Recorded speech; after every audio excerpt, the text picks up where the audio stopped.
La tradizione è stata rispettata. Fino alla fine dei festeggiamenti del Carnevale, Re Risotto è il sindaco della città. Nel salone della scuola materna Ponti di Via Poma, il sindaco Andrea Cassani ha consegnato le due enormi chiavi della città alle due maschere cittadine, Re Risotto al secolo Vincenzo d'Alesio e Regina Luganighetta, ovvero Maria Rosa Todeschini. Ed i bambini della materna, tutti in maschera ed armati di coloratissime stelle filanti, hanno accolto con un lungo applauso gli ospiti della giornata.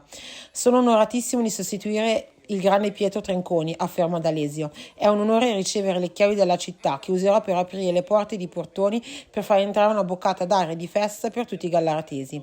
Soddisfatto anche il presidente della Proloco, Vittorio Pizzolato. Dopo 3 anni torniamo a celebrare questa importante tradizione e l'incontro tra le nostre due maschere ed il sindaco segnano ufficialmente l'inizio dei festeggiamenti. Siete contenti che è iniziato il carnevale? Domanda Cassani ai bambini presenti. Anche io, perché adesso il sindaco smette di lavorare per qualche giorno e vado in vacanza, anche se resterò a controllare cosa succede a Gallarate. Il clou dei festeggiamenti organizzati dalla Proloco sarà sabato 25 febbraio, dalle 14:30 in centro a Gallarate con la tradizionale festa del Gal Carnival.